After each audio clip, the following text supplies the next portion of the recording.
Betting promotion కేసులో ఇప్పటికే Panjagutta police station ఎదుట హాజరైనటువంటి విష్ణుప్రియ రీతి చౌదరిని సుమారుగా 10 గంటల పాటుగా విచారించారు. నిన్న ఉదయం 11 గంటలకి పంజాగుట్ట పోలీస్ స్టేషన్లో పోలీస్ ఎదుట హాజరైన విష్ణుప్రియని 11 గంటల పాటుగా విచారిస్తే ఆ తర్వాత రీతి చౌదరి కూడా హాజరైంది. రీతి చౌదరి మరొక 6 గంటల పాటుగా విచారించారు. ఏంటి అసలు మీకు ప్రమోషన్ చేయమని ఎవరు చెప్పారు, ఎలా వచ్చాయి, ఎంతెంత డబ్బులు తీసుకునేవారంటే విస్తుపోయే విషయాల్ని వీరిద్దరు వెల్లడించినట్టు తెలుస్తోంది. అయితే మొదటగా ఇద్దరిని వేర్వేరుగా విచారించారు పోలీసులు. బెట్టింగ్ యాప్ సంబంధించి ప్రచారాలను చేయాలి ఎవరు సంప్రదించారని క్వశ్చన్కి గాను అటు విష్ణుప్రియ ఆన్సర్ చెప్పిన సమాధానం ఏంటంటే తనకి ఒక ప్రమోషన్కి ఎంత మనీ వచ్చేదనే విషయాన్ని కూడా పోలీసులు అడిగితే దానికి కూడా సమాధానం చెప్పింది.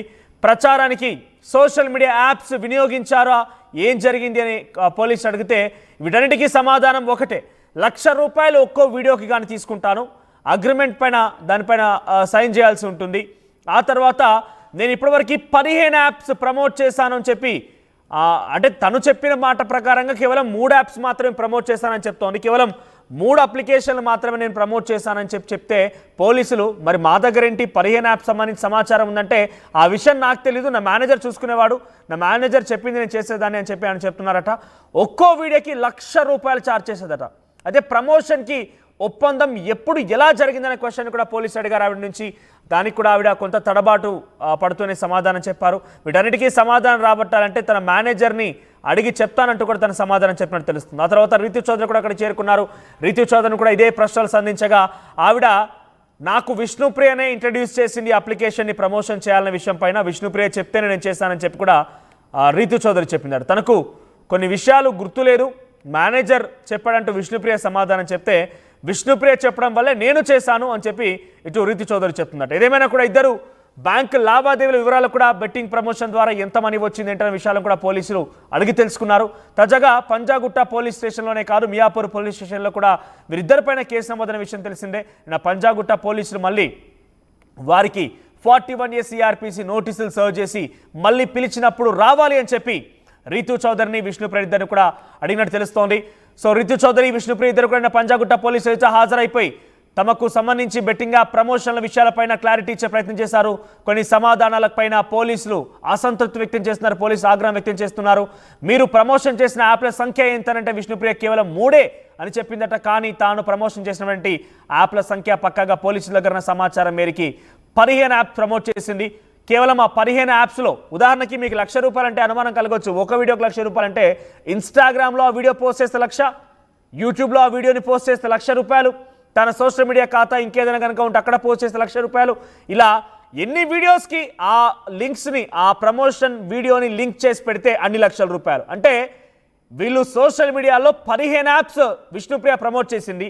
ఆ 15 వీడియోలు ఎన్ని సోషల్ మీడియా ప్లాట్ఫామ్స్లో పోస్ట్ చేసి ఉంటుంది, ఆ 15 వీడియోల్ని ఎన్నెన్ని తన వీడియోస్కి అటాచ్ చేసి ఉంటుంది, ఇలా ఎన్ని లక్షలు కొలగొట్టుంటుంది.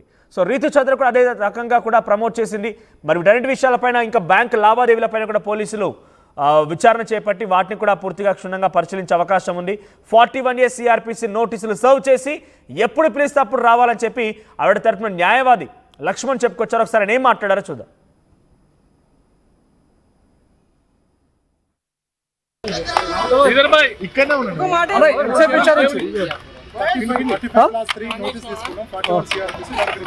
మళ్ళీ రమ్మని చెప్పారా? మళ్ళీ విచారణకు ఎప్పుడు రమ్మని చెప్పారు? 25th రోజు. సో 41 CRPC నోటీసులు సర్వ్ చేశారు, ఎప్పుడు రమ్మన్నా కూడా రావాలి అని చెప్పి పోలీసులు చెప్పినట్టు తెలుస్తోంది. సో ప్రజెంట్ ఇద్దరు కూడా విచారణకు హాజరయ్యారు. మరొక 9 మంది పంజాగుట్టలో హాజరు కావాల్సి ఉంది. 25 మంది పైన మియాపూర్ పోలీస్ స్టేషన్లో కేసు నమోదైన విషయం తెలిసిందే. కాబట్టి అక్కడ కూడా సుమారుగా 25 మంది హాజరైపోయి వారికి సంబంధించినటువంటి సమాధానాన్ని చెప్పాల్సిన అవసరం అయితే ఉంది. చాలా క్లియర్గా ఒకటే చెప్తున్నాము, RTV చాలా క్లియర్గా మళ్ళీ మీకు చెప్పే ప్రయత్నం చేస్తోంది. దయచేసి మీరు ఈ బెట్టింగ్ యాప్స్, ఈ ఫేక్ ప్రచారాలను నమ్మి ఈజీగా మనీ ఎర్న్ చేయొచ్చు అనేటువంటి వీళ్ళ ప్రచారాన్ని, వీళ్ళ దొంగ మాటలు నమ్మి కనుక మీరు ఆ బెట్టింగ్ యాప్స్ని డౌన్లోడ్ చేసి దానిలో ఇన్వెస్ట్మెంట్ కనుక పెడితే మిమ్మల్నే కాదు మీ కుటుంబాన్ని కూడా చిదిమేస్తోంది, మీ కుటుంబాన్ని కూడా రోడ్డున పడేస్తుంది. అంతటి దారుణమైనటువంటి బెట్టింగ్ యాప్స్ ఇవన్నీ కూడా. దయచేసి వాటికి దూరంగా ఉండండి. RTV బెట్టింగ్ యాప్స్కి దూరంగా ఉండమని మిమ్మల్ని సజెస్ట్ చేస్తోంది. దీనిపై మరిన్ని అప్డేట్స్ పెట్రిషియా అందిస్తారు. పెట్రిషియా, నిన్న విచారణలో విష్ణుప్రియ రీతు చౌదరి చెప్పిన సమాధానాలపైన పోలీసులు ఎటువంటి మళ్ళీ క్రాస్ ఎగ్జామినేషన్ చేయబోతున్నారు, పోలీసుల వాదన ఏంటి? బెట్టింగ్ యాప్స్ ప్రమోషన్ పోలీస్ కేసులో ఇంకా వేగవంతం చేశారు. మరోవైపు విష్ణుప్రియన్ పూర్తిగా చూసుకుంటే కూడా 9 వరకు కూడా విచారించారు. ఉదయం 10:15 విష్ణుప్రియ లోపలికి వెళ్ళింది. రీతు చౌదరిని కూడా 3:15 లోపలికి వెళ్తే 9:30 కూడా వీళ్ళు బయటికి రావడం జరిగింది. మొత్తం మీద కూడా చూసుకుంటే కూడా వీళ్ళిద్దరిని వేరువేరుగా విచారించారు. ఆ తర్వాత కలిపి కూర్చోబెట్టి కూడా విచారించారని కూడా తెలుస్తుంది. అసలు బెట్టింగ్ యాప్ ఓనర్స్ ఎవరు సంప్రదించారు, మీకు ఒక్కొక్క ప్రమోషన్ కి ఒక్కొక్క వీడియోకి ఎంత డబ్బులు ఇచ్చారు, ఆ తర్వాత ఏ యాప్స్ యూజ్ చేశారు, ఏ ప్లాట్ఫామ్స్ యూజ్ చేశారు, ఒప్పందం ఎలా చేసుకున్నారు, ఎవరు చెప్పారు, ఎన్ని యాప్స్ కి ప్రమోషన్ చేశారంటూ విష్ణుప్రియ 3 యాప్లకి మాత్రం ప్రమోషన్ చేశారు. 3 వీడియోలు మాత్రమే పెట్టాను అంటూ తను చెప్పుకుంటూ వచ్చింది. మరోవైపు పోలీసులు మాత్రం 15 వరకు యాప్స్ ను ప్రమోట్ చేస్తాం అన్నప్పటికీ నాకు గుర్తు లేదు, నా మేనేజర్ మొత్తం చూసుకుంటాడు అనుకుంటూ చెప్పుకుంటూ వచ్చింది. ఆ తర్వాత ఇదంతా కూడా నా మేనేజర్ చూసుకుంటాడు. మరోవైపు ఎంత డబ్బులు వచ్చింది, ఎట్లా ట్రాన్సాక్షన్ జరిగింది, అవసరమైతే మళ్ళొకసారి విచారణకు పిలుస్తాం, ఈ నెల 20 తారీఖు ఇద్దరు మళ్ళీ హాజరు అవ్వాలి అంటూ కూడా పోలీసులు చెప్తున్న పరిస్థితి కనిపిస్తుంది. ఇప్పటికే చూసుకున్నట్టయితే కూడా లిక్విడ్ రూపంలో డబ్బులు తీసుకున్నారా, లేకపోతే మనీ లాండరింగ్ ఏదైనా జరిగిందా, అదే కాకుండా బ్యాంకు ఖాతాలో ఎంత డబ్బులు ఇచ్చారంటే ఇప్పటికే బెట్టింగ్ యాప్స్ మాఫియా చూసుకుంటే కూడా ఏదైతే 20:80 రేషియోలో పూర్తిగా జరుగుతుంటది, ఏదైతే 80% ఉంటుందో అదంతా కూడా హవాలా రూపంలో ఇస్తుంటారు, అంటే లిక్విడ్ రూపంలో ఇస్తుంటారు. 20% మాత్రమే బ్యాంకు ద్వారా అంటే బ్యాంకు ఖాతాలో వేస్తుంటారు. ప్రధానంగా చూసుకుంటే కూడా ₹1,00,00,000 ఒప్పందం అవుతాయి. ఫర్ ఎగ్జాంపుల్ ₹1,00,00,000 ఒప్పందం ఉంటే 80 లక్షలు మాత్రం వీళ్ళకి లిక్విడ్ రూపంలో ఇస్తారు, 20 లక్షలు మాత్రమే బ్యాంక్ లో వేస్తారు. ఎందుకంటే ట్యాక్సులు కట్టాలి కాబట్టి, ట్యాక్సులు ఎగ్గొడుతూ ఉంటారు కాబట్టి. మొత్తం మీద చూసుకుంటే కూడా రీతు చౌదరిని కూడా క్రాస్ ఎగ్జామిన్ చేసినప్పటికీ రీతు చౌదరి ఏదైతే విష్ణుప్రియ చెప్పిన బట్టే నేను కూడా బెట్టింగ్ యాప్స్ ని ప్రోత్సహించాను, తనే చెప్పింది ఎలా బెట్టింగ్ యాప్స్ కి ఎలా ప్రమోషన్ చేయాలో తన ద్వారానే నేను నేర్చుకున్నాను అంటూ రీతు చౌదరి రివోక్ అంటే ప్లేట్ తిప్పిన పరిస్థితి అయితే కనిపిస్తుంది. మొత్తం మీద వీళ్ళిద్దరిని, అందుకే ఈ విష్ణుప్రియకి చాలా టైం పట్టింది లోపల. విష్ణుప్రియని కూడా చాలా క్లియర్ గా క్రాస్ ఎగ్జామిన్ చేశారు. నువ్వు బెట్టింగ్ ప్రమోట్ చేయడమే కాకుండా నీ స్నేహితులకు కూడా రిఫర్ చేశావు, ఇంకా ఎవరెవరికి రిఫర్ చేశావు, నీకు నీ పేరే చెప్తుంది అంటూ ఇద్దరిని కలిపి కూర్చోబెట్టి ఎందుకని రీతుని ప్రమోట్ చేయమని చెప్పావు, నీకు దాంట్లో లబ్ధి ఏమన్నా పొందావా, ఎవరు చెప్తే రీతు చౌదరికి నువ్వు చెప్పాల్సి వచ్చింది, ఇంకా బిగ్ బాస్ లో ఉన్న వ్యక్తులు ఎవరెవరికి చెప్తావు, ఇంకా ఎవరికైనా యాంకర్స్ ని ప్రిఫర్ చేస్తావు అంటూ ఇటువంటి ప్రశ్నల వర్షం కురిపించారు. ఏదేమైనప్పటికీ కూడా 11 మెంబర్స్ సెలబ్రిటీస్ మీద పంచగుట్ట పోలీస్ స్టేషన్ లో ఎఫ్ఐఆర్ నమోదైంది.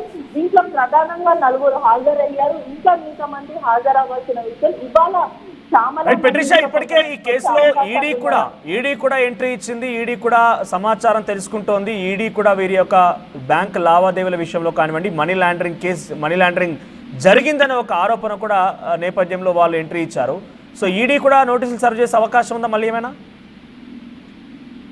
ఖచ్చితంగా కూడా ఈడీ ఇప్పటికే చొరవ చేసుకుంది. ఏదైతే వీళ్ళకి సంబంధించిన డాక్యుమెంటేషన్ అంటే పోలీసుల విచారణ కొనసాగుతుంది. పోలీసుల విచారణ మొత్తం అయిపోయిన తర్వాత ఆ డాక్యుమెంటేషన్స్ అన్నిటి కూడా ఈడీకి వెళ్తుంది. ఈడీ కూడా చొరవ చేసుకునే అవకాశాలు కనిపిస్తున్నాయి. ఈడీ కూడా కేసు ఫైల్ చేసే అవకాశాలు అయితే మొత్తం మీద కనిపిస్తుంది. ఎందుకంటే ఇదంతా కూడా హవాలాగా నడిపిస్తూ ఉన్నారు. పూర్తిగా భారీ మొత్తాన డబ్బులు వ్యవసాయ కానీ లేకపోతే ఇమ్రాన్ ఖాన్ కానీ కోట్ల రూపాయలు దండుకున్నారు. ప్రజల దగ్గర మీరు మాయమాటలు చెప్పి మీరు లబ్ధి పొందుతారు, నేను ఇంత సంపాదిస్తాను, మీరు లక్షలు సంపాదించారు, ఈజీ మనీ వాళ్ళని మబ్బి పెట్టానని కూడా పూర్తిగా తెలిసింది. మరోవైపు కూడా బుల్లికర వెంకటార మీద ఉన్న 25 మంది సెలబ్రిటీస్ మీద కూడా మియాపూర్ లో ఫైల్ అయింది. కేసు బలోపేతం చేయడానికి అంటే మొత్తం మీద చూసుకుంటే ఆ కేసు స్ట్రాంగ్ గా చేయడానికి కూడా సకవిధాలుగా హైదరాబాద్ పోలీసులు ప్రయత్నిస్తున్నారు. ఎందుకంటే బిగ్ షాట్ వాళ్ళు ఉన్నారు, విజయ్ దేవరకొండ కానీ లేకపోతే రానా కట్టుపాటి, ప్రకాష్ రాజ్, వీళ్ళందరూ ఉన్నారు. కాబట్టి ఒకవైపు ఎప్పుడెప్పుడు బెట్టింగ్ చేశారు, లీగల్ బెట్టింగ్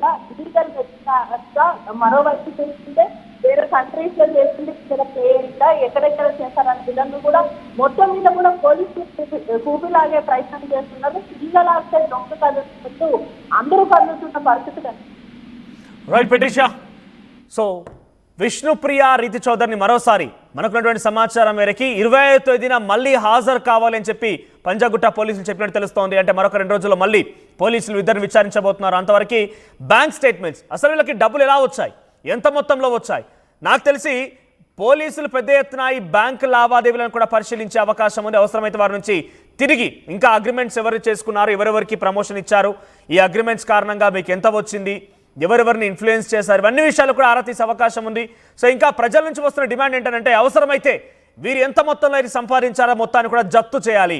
దానికి జప్తు చేసి ఆ ఎవరైతే బాధితులు ఉన్నారో దీని పక్షాన ఇంతవరకు ఎవరెవరైతే టెకీస్ కానివ్వండి చాలామంది కూడా చనిపోయారంటూ వార్తలు వస్తున్న నేపథ్యంలో బెట్టింగ్ యాప్స్ కారణంగా ఎవరైతే మరణించారో ఆ కుటుంబాలకి వీరి జప్తు చేసిన అమౌంట్ని ఇవ్వాలని చెప్పి కూడా చాలామంది పబ్లిక్ డిమాండ్ చేస్తున్నారు. ఏమైనా కూడా అది సాధ్యం అవుతుందా అవదా అని పక్కన పెడితే పబ్లిక్ అంత ఎమోషనల్గా ఉన్నారు. మొదటికి మనం చూసాం ఆర్టీవీ నడిపిస్తున్నటువంటి ఈ లైవ్ కమ్ సంబంధించి ఇప్పటికిప్పుడే మనం లైవ్ స్టార్ట్ చేసాం. లైవ్లో వస్తున్నటువంటి కామెంట్స్ చూసినా కూడా విస్తుపోయే విషయాలు బయటకు వస్తున్నాయి.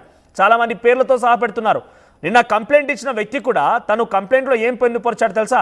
25 మంది పైన కంప్లైంట్ ఇచ్చినటువంటి ఆ వ్యక్తి ఫణీంద్ర శర్మ అనేటువంటి వ్యక్తి, నేను కూడా వాళ్ళ మోసపోయేవాడిని, నేను వీళ్ళు ఈజీ మనీ అని చెప్తుంటే నిజమేనని అనుకొని నేను కూడా ఇన్వెస్ట్ చేద్దామని అనుకున్నాను. కానీ అంతలో నా కుటుంబం అలర్ట్ చేసింది, కొంతమంది చుట్టుపక్కల ఉండే వారిని అలర్ట్ చేశారు, సజెస్ట్ చేశారు, నేను వెనక్కి తగ్గాను.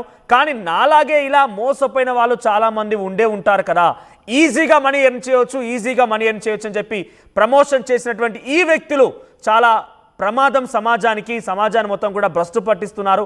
సమాజంలో లేనటువంటి ఒక ఆశలు చెలరేపి చాలామందిని కూడా ఆ ఊబిలోకి లాగి వాళ్ళ యొక్క మరణాలకు కారణమవుతున్నారంటే కూడా అందులో మెన్షన్ చేశాడు ఆయన. అంటే ఈ రకంగా ఎంతమంది ఇన్ఫ్లుయెన్స్ చేసి ఉంటారు. మనం కామెంట్స్లో చూడండి, ఆర్టీవీ లైవ్స్ సంబంధించినటువంటి ఈ బెట్టింగ్ యాప్ ప్రమోషన్లో కామెంట్స్ విషయానికి వచ్చినా కూడా ఒక వ్యక్తి చెప్తున్నాడు 10 లక్షల వరకు కోల్పోయాను, ఎవరో పలానా వినయ్ కుయ్యా అనే వ్యక్తి చెప్పడం వల్ల నేను 50,000 కోల్పోయానని, ఇలా వరుసగా కామెంట్స్ వస్తూనే ఉన్నాయి. సో దయచేసి మేము చెప్పేది ఒకటే, ఇంకొకసారి వీరి చెప్పేటువంటి మాటలు నమ్మి 2 నిమిషాలు ఇన్వెస్ట్ చేయొచ్చు, 2 నిమిషాలు విత్డ్రా చేసుకోవచ్చు, మీ లక్ కలిసి వస్తే మీరు లక్షలు ఒక రోజులో సంపాదించేటువంటి మాటలన్నీ కూడా ఇవన్నీ ఫేక్. పక్కాగా వాళ్ళు లక్షల రూపాయలు తీసుకొని ప్రచారం చేసినటువంటి మాటలే తప్ప ఇక్కడ ఎట్టి పరిస్థితుల్లో కూడా వాస్తవం లేదు. పూర్తిగా మీ జేబుకు చిల్లు పెట్టే కార్యక్రమం ఇదంతా కూడా. సో దయచేసి బెట్టింగ్ యాప్స్ని ప్రోత్సహించకండి, బెట్టింగ్ యాప్స్ను బారిన పడకండి. మీ సివిల్ సర్వీసెస్ కలను సాకారం చేసుకోవడానికి Vishnu IAS academy general studies prelims cum mains batch, anthropology, sociology, PSIR optionals April 21న ప్రారంభం. Join Vishnu IAS academy, fulfil your dreams of serving nation.